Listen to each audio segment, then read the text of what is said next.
Are you dreaming of an epic trip to Hong Kong with your friends? Then this 4-day guide is not your regular guidebook stuff. This is your ticket to fluffy goods for breakfast, hidden islands, Michelin-starred dim sum, a quick ferry ride to fancy casinos, and also attending one of the biggest concerts. And a surprise sea creature that'll leave you buzzing. Picture this. We stuffed our faces with the fluffiest breakfast ever, hiked a secluded island that's secretly poppin', caught a free laser light show that lights up Hong Kong skyline, savored Michelin guide dim sum, rocked out a massive global concert, and ended the night with a hot pot that had us sweating in the best way. Hong Kong isn't just about tall buildings. It's got secret spots, spicy surprises, moments where your friends question you over Durian. Stick around for secret hacks, a private kitchen that's basically undercover, the reveal of the mystery dish, and if you're planning a trip or just love travel vibes, this can be a blueprint to Hong Kong. Plus, there are more pro tips to save you time and money when you're in Hong Kong. Ready? Let's dive in. Alright, you just touch down at the Hong Kong airport, then boom, no time to waste. Jump on the super fast Airport Express train, and in like 20 minutes you're in the city. The first stop, the fluffiest Japanese pancakes you've ever seen. These things are like clouds on a plate. So light they basically float. We hit up Phi restaurant, which oddly has branches in Dubai too, but hey, global vibes. Pro tip, get there early to beat the line. Oh, and the secret to the fluffiness, I'll spill it later. It's a game changer once you know how it works. Afternoon hits and we are exploring like pros. Skip the boring hop on hop off bus. We went rogue with our own tour hitting Simsa Sui, Mongkok and the Wild Monster Building. Wan Chai, Kennedy Town and Central. All in one day? Yes, totally doable if you hustle. Grab some light bites along the way and then dive into the Jordan night market for snacks that'll blow your mind. So where to next, Anush? So we are at the Mongkok market. Yeah. This area has like very cool Hong Kong vibes, as you can see, Okay. and kind of like Bombay vibes also a little bit. So we're gonna go and we're gonna have pineapple bun and Hong Kong style milk tea. Can't wait. So, we are at Mongkok and we are doing traditional cha chan teng. So this looks like a pineapple on top, that's why it's called a pineapple bun, but there is no pineapple in it. Hong Kong classic milk tea, which you will need sugar for because it's kind of strong, so yeah. They don't put sugar in it. No, not sugar. Because they use this brand of evaporated. Yeah, this is the brand of the evaporated. So this is also a very Arab country thing. Most of the chai which you get in Arab countries also have evaporated milk. The main reason behind that was that it used to be so hot and there was no refrigeration, right? So they needed to have milk which lasts longer. And evaporated milk is like in smaller containers. They don't need like big. But how do you make it up? It's just milk which is boiled so much that the water content goes down and the other content. Does it become thicker in consistency? Yes, it does. It becomes thicker and it becomes yellowish. But in Hong Kong, Hong Kong wasn't that hot. There used to be no refrigeration in Hong Kong. It used to be very humid, so milk would spoil fast.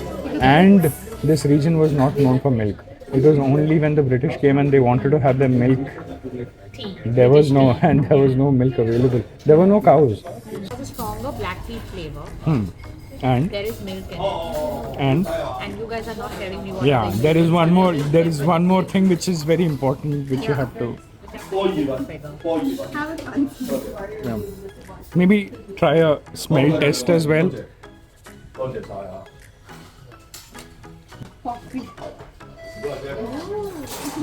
So this is this and that and coffee. Yeah. Very flavorful. First time I had it, my brain was so confused.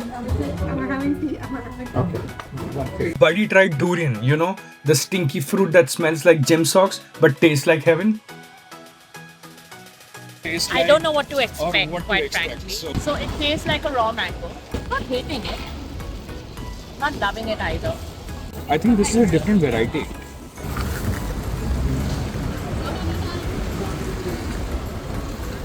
Ain't that bad. I mean, it's not very I know tasty. It tastes a little bit like raw mango. It does. At some point, Yeah. it does taste a bit like that. But it's not very sweet, right? Like, are you tasting that sweet? It's not tasty, but it's definitely. I'm mean, that garlicky taste which comes in the beginning, na, I think that's the thing that is a bit off-putting a little bit. But otherwise, once you bite into it, it's nice. Like, Definitely a different variety, right? yeah, Very yeah. different. Yeah. I wouldn't expect the fruit tasting like this. Yeah. And plus, what we've tried before, I think, was much stronger. Yeah, much this stronger, one much is stronger. definitely mild. In both taste and smell. This one hardly has any.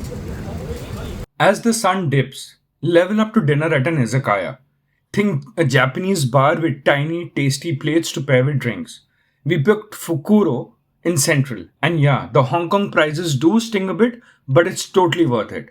We demolish sashimi, kanpachi, sweet shrimps, edamame, shrimp tempura, some chicken karagi, gyoza, and this epic chicken sando.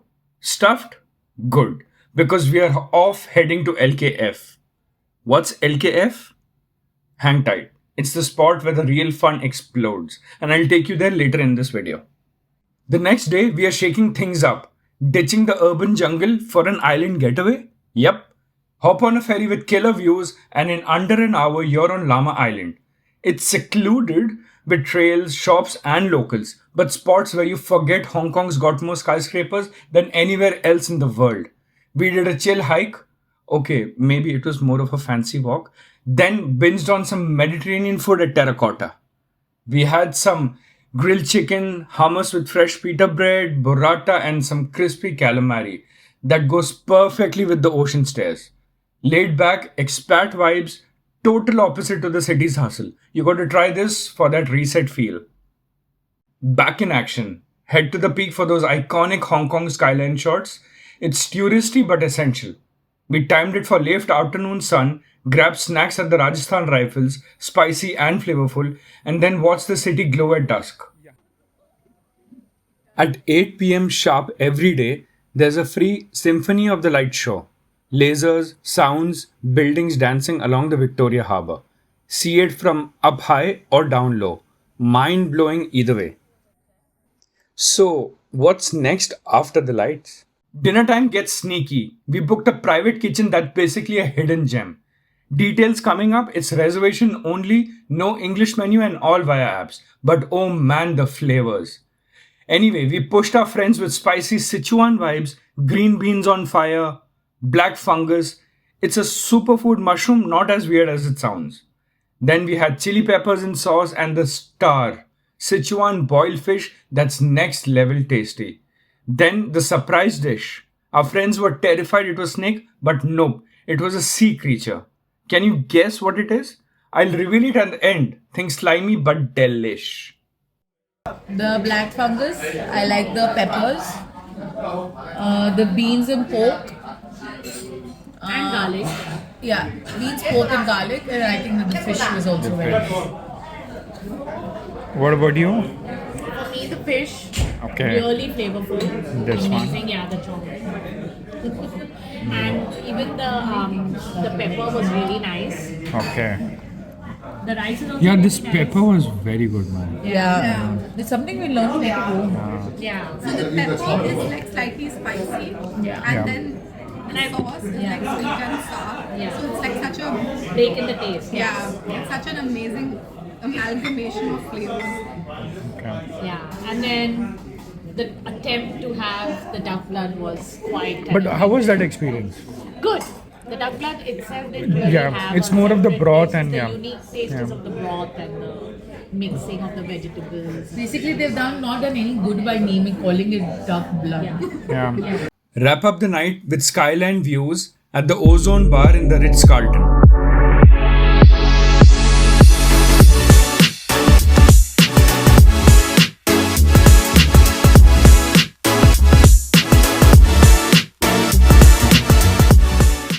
If you time it right, snag tickets to a concert.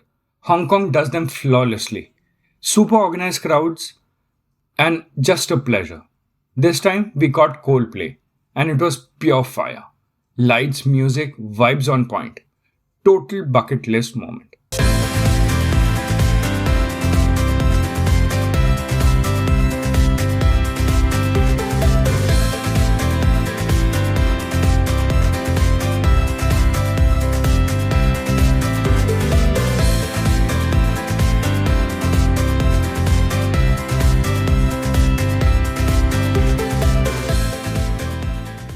Then dive into Hong Kong's hidden side. We hit this not so secret spot deep underground in Saigon. All the details will come soon as promised. It's a vibe you won't find in guidebooks. Stay tuned.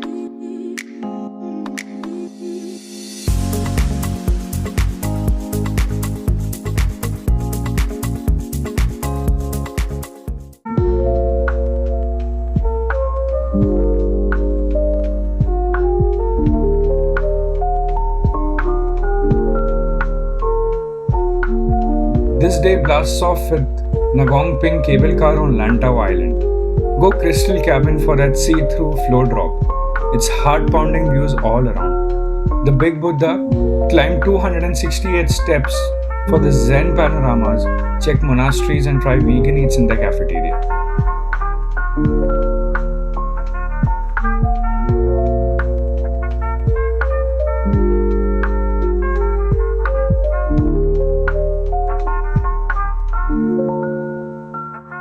That soy ginger dessert, simple but hits the spot. A refreshing escape from the heat.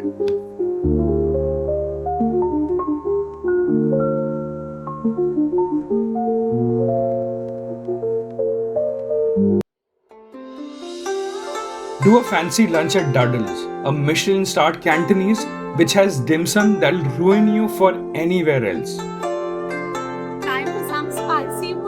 Already had a Michelin-starred dumpling place in central Saigon. More actually. Thank you.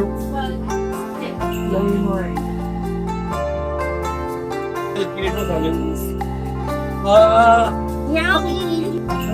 So I'm trying Hong Kong special dumpling. Looks delicious. Very hot. Cap it with a ferry to Macau for Euro-China fusion.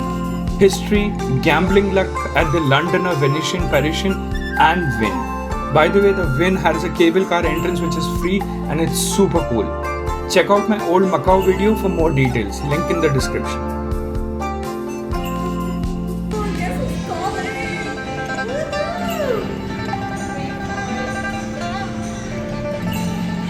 There's a special drink when you come to Wynn Palace Hotel in Macau, the Motai flavored coffee. You should try this. Cheers.